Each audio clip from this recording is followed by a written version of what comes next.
diving into another Pokemon White walkthrough. Hey guys, I'm DeoGenZ, and what could this rare bubble be but a Wailmer?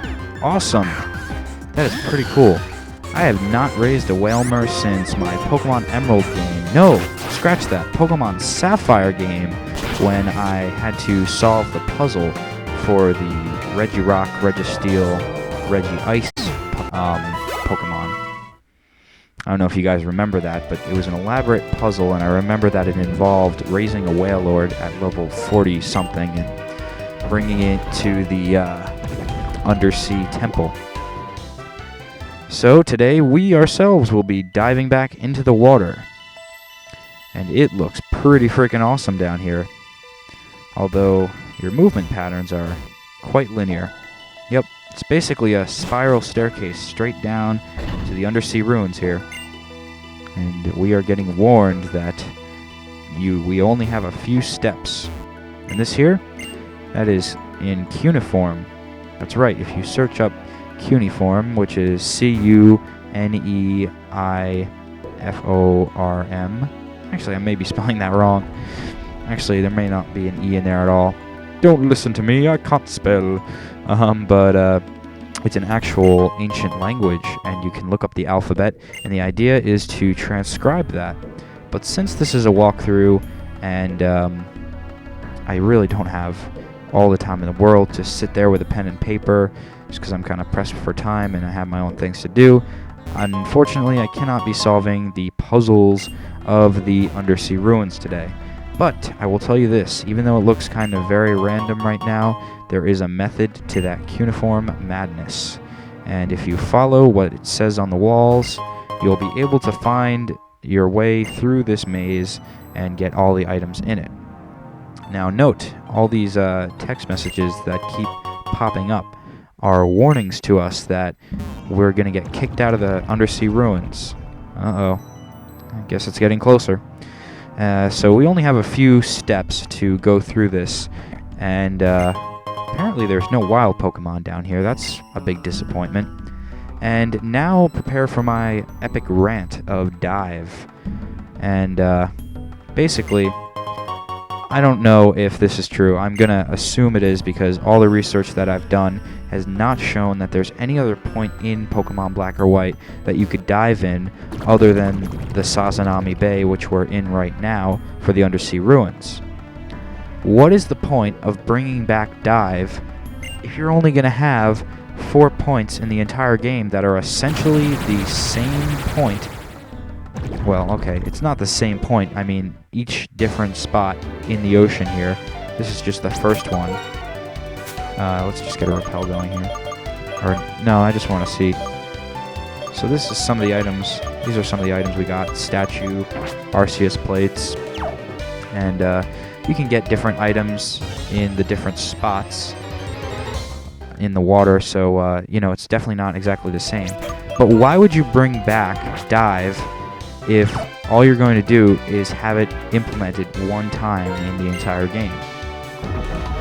And not even for anything important, just mere item collection. I mean, maybe it's because I'm not a big collector type. That's interesting. If you just stand there and don't press the directional pad, it will actually bring you back up to the surface.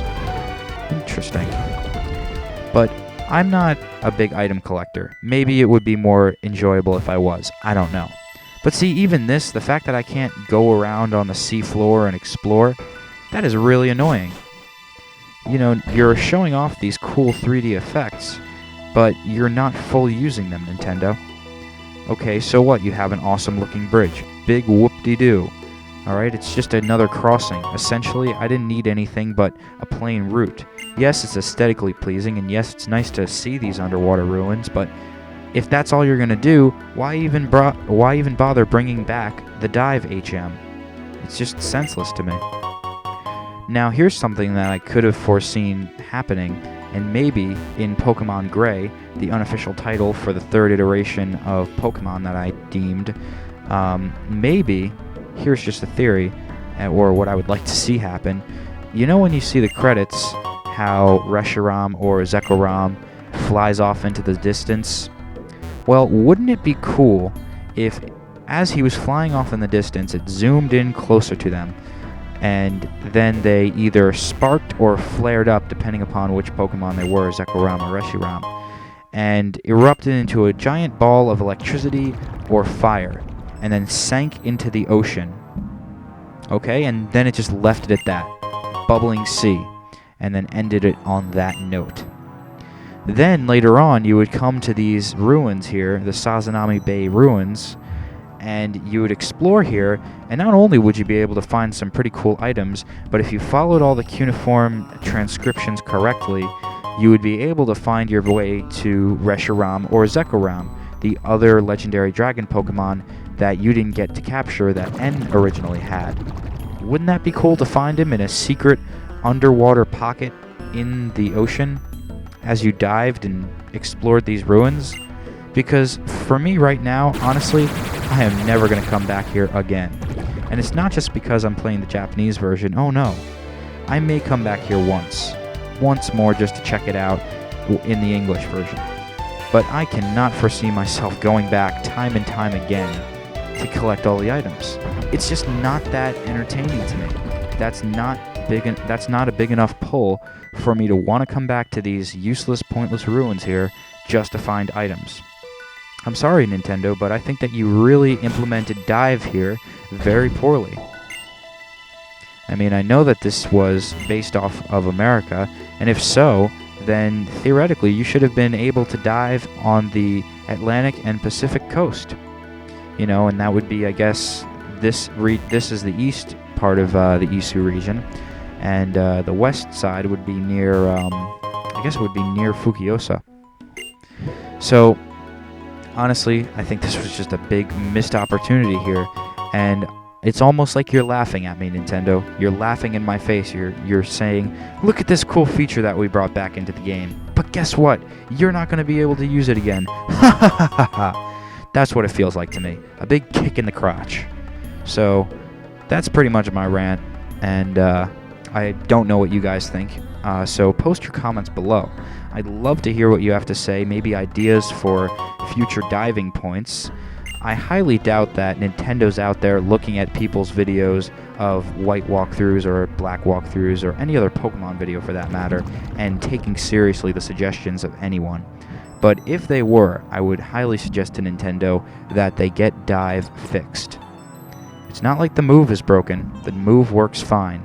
And going in the Undersea Ruins here, it is pretty cool. I like being underwater, but I want to do it a whole lot more. Especially post-League. I can understand if you don't want to do anything before you reach the Elite Four. I mean, hell, you aren't even able to access dive until you beat the Elite Four. That's the only time you are granted access here to get the HM. So you could keep it that way. I'm not saying that you should enter it in earlier, but what I am saying is that you should have more points and more places for me to explore.